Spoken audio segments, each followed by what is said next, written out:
Hey everyone, welcome back to a new episode. We are at Curtin Springs and we're here for one night and then heading to Uluru. So not a bad stay here. It's free if you're free camping and don't want power or anything like that. $5 if you want a shower, but we've got everything we need anyway. So makes it easy. yeah, so like I say, here why not? They do have a restaurant, so you can get food there if you want to. Only until 7 o'clock though. Yeah, that's right. You've got to pre-order it. Get in pre-order, and yeah, they do serve alcohol, which is good. And apparently, the only pub in Australia, I think, that does 7 a.m. 7 a.m. liquor license, so you can have a breakfast beer if you want. First glimpse of the Red Rock. Well, today's the day. We have left Curtin Springs and we are heading to Yulara, or Uluru. Uluru. So the township of Yulara. And we're the big red rock. What? The big red rock. I think we're about 25 k's out at the moment. Staying at the Uluru Campground. Got a powered site there for 4 nights. So that'll be nice. And got some fun activities booked up. We're doing the Field of Lights and we're also going to head out to the Olgas and have a squiz out there. And we've got a Segway Tour. Yay. Around Ayers Rock. See how that goes. So that'll be fun. Could be some accidents, could be some out of controlness and a whole lot of hurt. Could be quite funny. Let's see. Yeah, we'll talk to you again when we get into the campground, I suppose.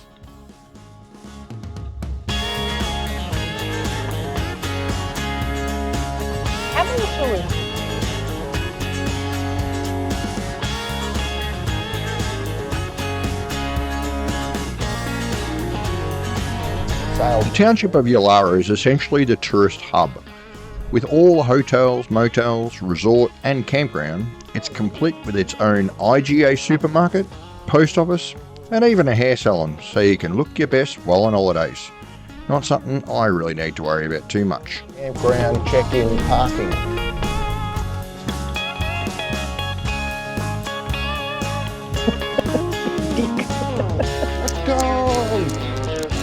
Gotta go right, the camel.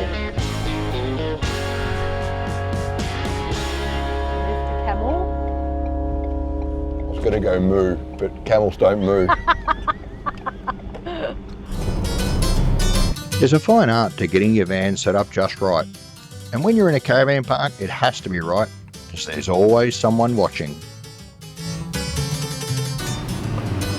Checking out the laundry.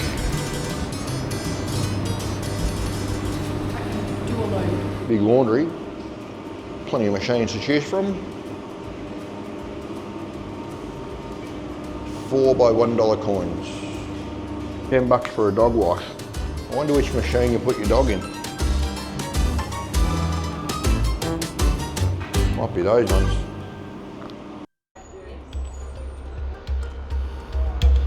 Hello means hello.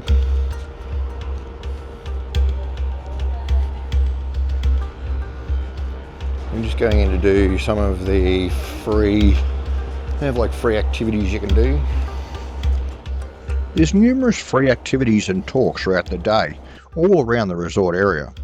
From theatre presentations through to cultural talks, like this one we went to, which was about Indigenous women's tools. Wild goals, rotating it, heating it up, then taking it out, using their body like their knees or their feet to help straighten out that tool, or sometimes even using a nearby rock as well. Straighten the blunt rock to chisel it out.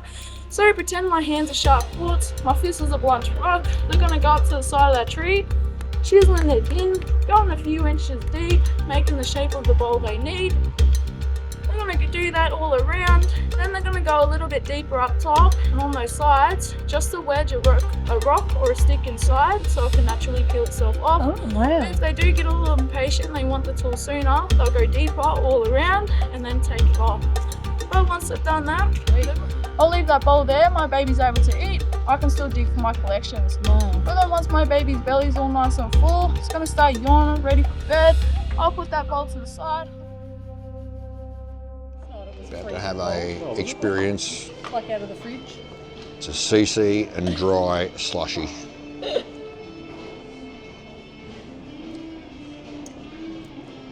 Actually quite nice. Quite nice? Excellent. Well, when you finish I'm gonna need a spoon. you can have it. After the brain freeze, it was up to Sunset Lookout and then back to camp for dinner. We don't have cooking segments, but we're making pizza. Why not? Pizza and garlic bread tonight. Yum. And yes, just the traditional ham and pineapple. Because we don't quite have enough meat from meat lovers. Next time.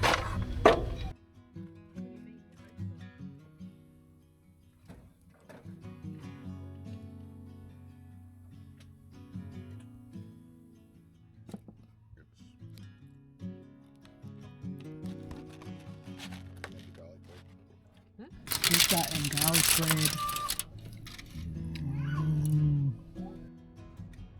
Whoever said Corelli plateware doesn't shatter or break is bullshit. Don't cut to the chase. Just, that's the leftovers of my plate after it slipped out of my hand. It could not have broken into any more pieces. You might have hit a rock on the... Some of them are like microscopic pieces, and they're even like out under the caravan. Oh Yeah. gosh. That's a case of when Matthew's drying the dishes, he just wants to get it done, and the less dishes, the better. Break them. Oh, it's a pretty ordinary day here at Yulara or Uluru. So we are just going to have a bit of a look around in the gallery and a few of the little exhibitions. Let's go and have a look. One of the exhibitions we found was this one on the history and playing of the didgeridoo, which had everyone clapping along with their clapsticks.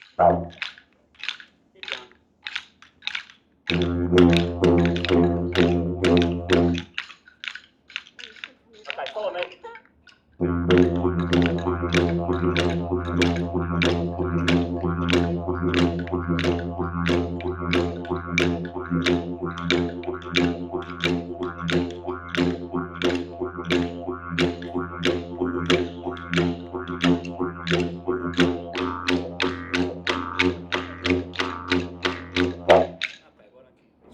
There are two different types. I'm going to describe the mechanics of this. I'm going to be telling you what's going on in my body when I'm playing this. Okay? And I'll be getting you people to tap along and clap along and understand where I'm breathing in amongst the words that I'm singing through this instrument. We're singers, we're chanters. We're chanting, all right?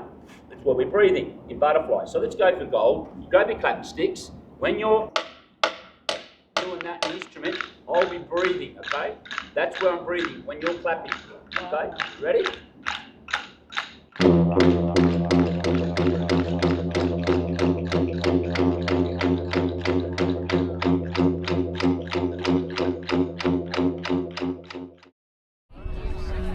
It was time for our Field of Lights dinner, something we've been waiting for some time. This is an experience to remember. Dinner under the stars with the spectacle of acres of fibre optic coloured lights. The evening starts with pre-drinks and canapes, and then a brief walk to the dining area, where you are seated on a table with people from all across the globe, swapping stories of their travels. Go next to the cricket.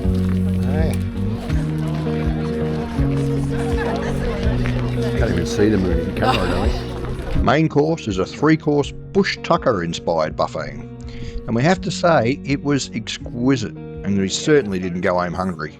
Just call me if you need anything. There was also some cultural entertainment.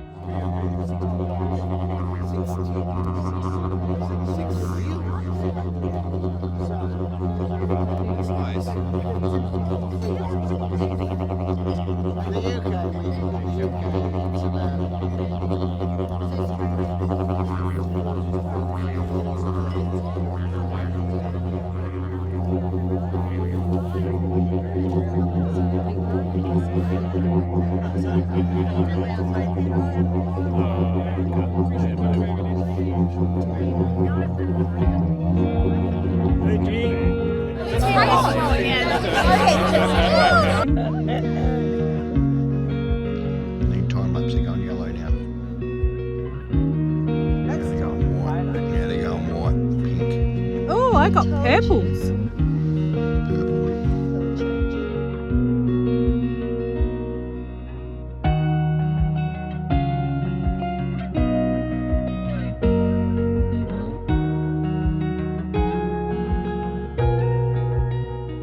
Well, g'day everyone. We are sitting here on the banks of the beautiful Murray River, and we're only 2 nights from finishing our 10-week trip. So this episode, as you know, is about our Uluru and Kata-Tjuta visit and the time that we spent there. So yeah, I guess we wanted to talk first up about our experience of Uluru and Kata-Tjuta. It was an amazing place to Absolutely visit. amazing place, and Both Yeah. places, Kata-Tjuta and Uluru, like blew our minds. yeah, really, it did. Yeah, the magnitude absolutely. of the size of the rock and The size of the thing was phenomenal. Like I don't know, you see it in a lot of things, but you don't actually realise the actual size of it. So, Yeah. but I guess first up, we do want to acknowledge and respect the traditional people of the land there, the Ananu people and their culture. That was such a one beautiful thing. culture. Yeah, that was one thing that really highlighted for us, and I think it made our visit so good was the fact that we learnt so much about the culture of the people around there and their spiritual, not even stories, because they don't Call believe. them stories. They're Yeah, actual facts, they and believe they actually they're not happened. Dreamtime stories in their world. Yeah, that's right. No. And it's incredible to listen to those. So I think overall our experience around Uluru, yeah, The fact that we were lucky enough to see rain fall yeah, over the top of Uluru was just spectacular. it rained. Didn't rain a lot, but it rained enough. Enough that you could actually just see the trickling of the water coming Down down the gullies and one of the whatever else. waterfalls. So, and that was incredible. And the fact that the rock changed colour. You see it in so many different lights and all sort of stuff, and it changes colour. But when it gets wet, it went a deep purple, and really dark purpley grey colour, which was incredible. So it was really good to see that. So we did a Segway tour, which was sensational. It was in the rain. It was in the rain, but it was kind It of, was so much fun. yeah, a bit nerve-wracking at the start because we thought definitely. Anything could go wrong with the Segway. And me with my balance but could have been quite hilarious if I'd fallen off. it could have been.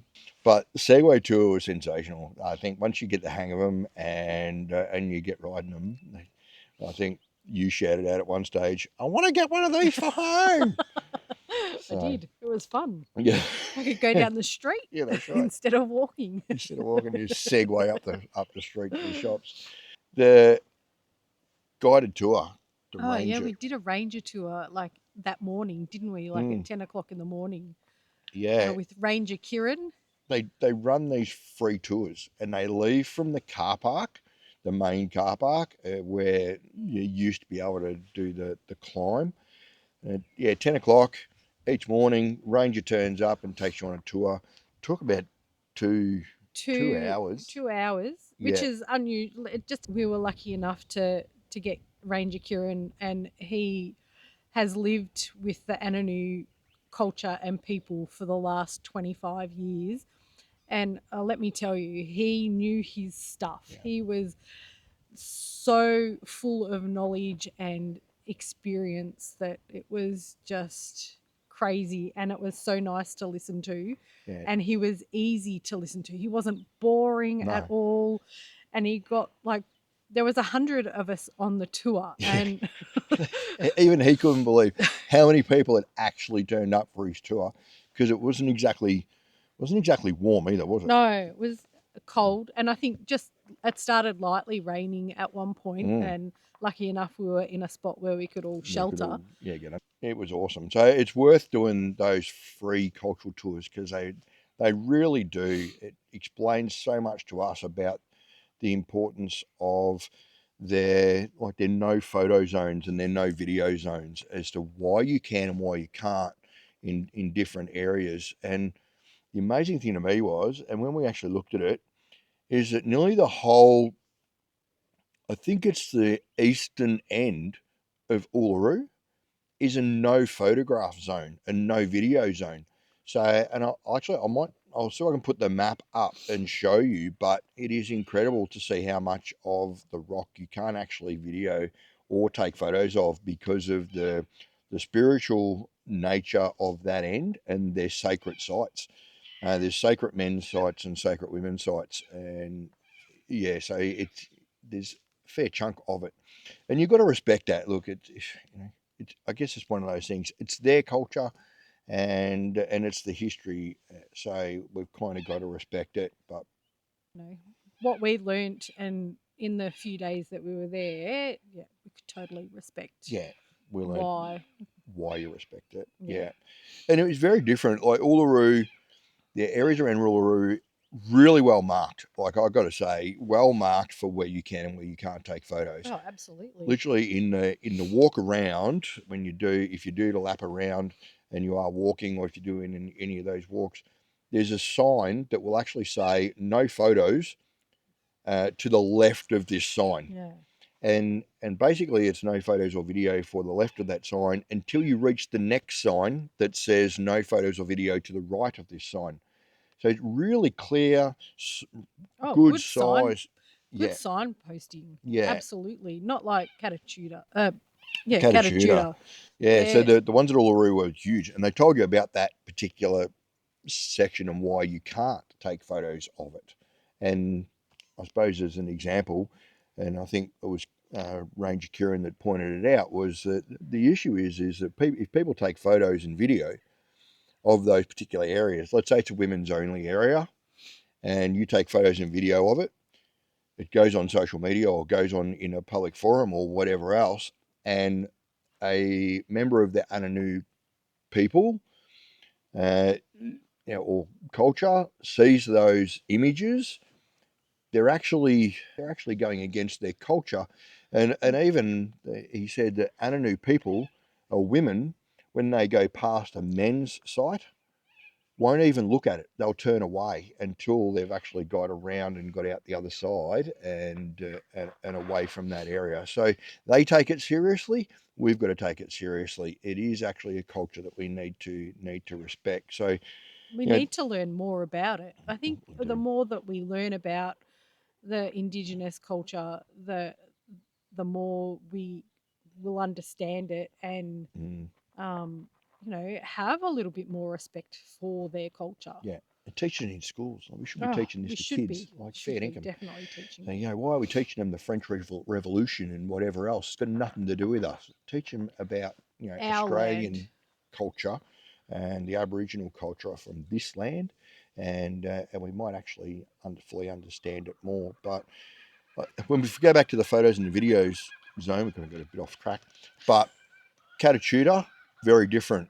There was only two wooden, very old wooden signs at the top of two ridges that just said no photo. Like it was no photo zone. It was was just a picture of a blue camera with a red line through it. And it etched into wood, and some of them faded.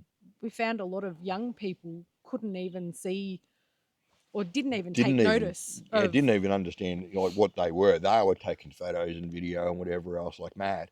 And, we kind of respected, in our whole visit, we respected once we realised that you weren't supposed to take photos. It was there. Yeah, exactly. And so really poorly marked at Kata-Tjuta, and no description of whether, you can take videos and photos here, but you can't take it further down.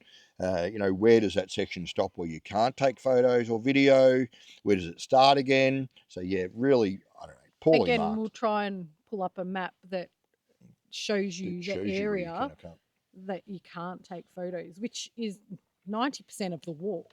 Which we were taking photos and video along the way, because there was nothing to say that you couldn't until you come up against just a sign somewhere that said a no photo video for, but was it for that particular area? But Anyhow, so I guess you're probably all sitting there wondering why we're not showing our photos and video, and we'd like to kind of explain that. And it came to light for us really around recently. There's been another channel, there's been some media out around another YouTube channel who visited the area, filmed it, took photos, etc., did an episode of their visit and their experiences in the area. Now, 3 months later, they received an email from the Uluru Kata-Tjuta National Parks with pretty much a list of offences that they'd committed against the terms and conditions of their park entry, and they were threatened with fines if they didn't remove the footage and whatever else of what they'd actually taken.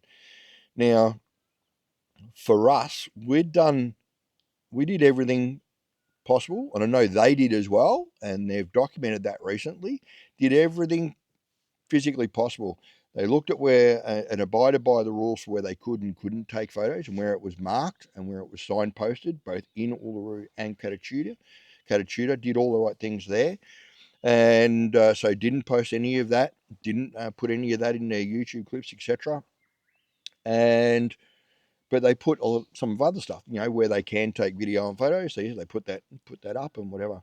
Now, comes down to the fact of, for starters, the national park at Uluru is the Uluru Kata-Tjuta National Park. It's an Australian national park, not a Northern Territory national park. So it has its own terms and guidelines or terms and conditions of entry, which when you purchase your parks pass, you are bound to abide by their terms and conditions. Now, how many people read terms and conditions? Not many. You basically just buy your parks pass and off you go. And I'll have to say the Northern Territory parks pass and terms and conditions is awesome. As I've already pointed out in some of my previous videos, drone permits, bang, done. Really easy to do, really clear, well laid out, easy to understand where I can't fly a drone, conditions, where I can fly with a permit, where I can't fly with a permit. Really easy to understand where we can take photos, can't take photos. So really clear. This national park, if we go into the terms and conditions, it's very interesting. And they actually have a media guidelines book, which is on their website. I'll put a link to it, I think, below, and say that you can see those and read that for yourself, and you'll understand. So if you go to the terms and conditions of entry to the park, and I'll read it out now, you'll understand how or what's happened. Overview of the media guidelines. To capture, use, or create images, footage, recording, artwork, or likeliness of Uluru Kata-Tjuta National Park for commercial or public purposes, you require a media permit or license. So this applies to using or capturing images, footage, recording, or likeliness of Uluru Kata-Tjuta National Park, whether new or existing, true to life, or representation of. Now, I'll continue reading. This also applies to using or capturing images, footage, recording, or likeliness of Uluru Kata-Tjuta National Park from outside the park boundaries. Now, we took photos from when we were at the Field of Lights tour or dinner. We took photos from outside the park. Now, by their guidelines, we can't even use those. We can't show you that. We can't show you an image of Uluru from a distance outside of the national park. Which is ridiculous because it's advertising for them. Yeah, we can't even show you an image of Kata-Tjuta from outside of the national park in the distance at sunset. And it's just, but anyhow, and that's without a permit. So we would have to apply for a permit. So. And how much is the permit cost? So the permit is $250 per day. Now, you'd have to apply online. You've got to go through the process of applying online and then documenting why you want the footage. Answering their 20 million questions and whatever else. And I didn't go right into it, but $250 per day. Now, who must follow these guidelines? And this is where it gets very interesting. If you are a commercial or public social media or blog account holder wanting to post or repost images or footage of the park, you must follow these guidelines. Well, that's pretty much us. And that's anyone who wants to post stuff to YouTube, Facebook. Even if you abide by all the conditions and all that sort of stuff, you still can't put photos in a public forum or video in a public forum on social media without a social media or media permit. $250 per day. Per day. I can take photos, so we've taken photos, we've taken video, etc., where we can. But the only people we can show them to is our family. We can't even show them in a public forum and without the permit. I do want to reiterate, though, we totally respect the Anangu culture and all that sort of stuff, and it just blew us away for the time that we are there. Just don't the Australian National Parks rules. It's crazy. Like, they get money for their parks pass. They say that you're allowed to take photos when you're there. It's even got signage of where you can take photos and video, but you can't post it anywhere, which I find absolutely ridiculous. It is ridiculous. It's free advertising for you. Like, realistically, and even if we, if we broke all the rules and whatever else, and we, showed images and footage of areas where you can't take photos and can't take video, yep, I can understand why you would come down on people for that. But when you abide by all the conditions, it's ridiculous. So, at the end of the day, if you want to see it, you have to go there. That's right. You can't do anything about it, but you'll need to go there and see it there, because we're not prepared to put any footage on our episode here. I think we're not prepared to risk it and risk getting fined or whatever else. We do, we're abiding by the guidelines and the terms and conditions of our parks entry. We don't want an email in 3 months' time threatening us with fines to take our footage down and whatever else. So sorry, this is the episode you get, unfortunately, this time. Yeah. And look, I hope that, I know it's probably a very boring episode for a lot of you, but we just wanted to put it out there and let people know, so that they didn't have any consequences or if they posted any media or social videos or stuff. And we saw so many people doing it. We're waffling on now. Yeah, verbal diarrhea. So anyhow, guys, that's why we're not showing you any footage of Uluru Kata-Tjuta. Hope you enjoyed the first part of this video, and look, feel free to put comments below. I'm going to monitor them closely. We don't want to disrespect the Anangu people and their culture. We don't want to see abuse for the national parks and whatever else.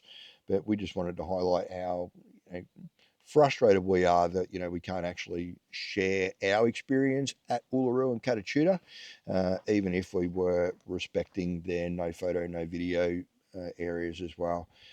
Don't forget to like and subscribe, guys. Absolutely. We're getting closer to 1,000. Yeah, so we want to get to 1,000. If not by now, by this episode, we would like to hit 1,000. It'd be nice. We're not monetized. We're not making money out of this. And look, if we ever do, whoop-de-doo, great. But at the end of the day, this is just about sharing our story for our travels, for whether it be our family in years to come, whatever else. After we're gone, they can sit there and laugh at us. Anyhow, guys, don't forget Facebook and Instagram as well. Right. Yeah. Exactly. All right, that's it for this episode. We'll catch you on the next one. See you guys. See ya. Bye. Bye. Join us for our next more conventional episode when we hit the Colgera Roadhouse before venturing into Lambert's geographical centre of Australia for the night. We then head to Mount Dare for a stopover before rattling our way to the Blood Creek ruins for a look. And then on to Dalhousie Springs for a well-earned hot dip. Oh, and a skin treatment by the locals. Oh, that is the weirdest feeling. Rode through to Paderka and Hamilton Station, rattled us again before we head further south to Oodnadatta. Thanks for watching, and see you next week. Oodnadatta.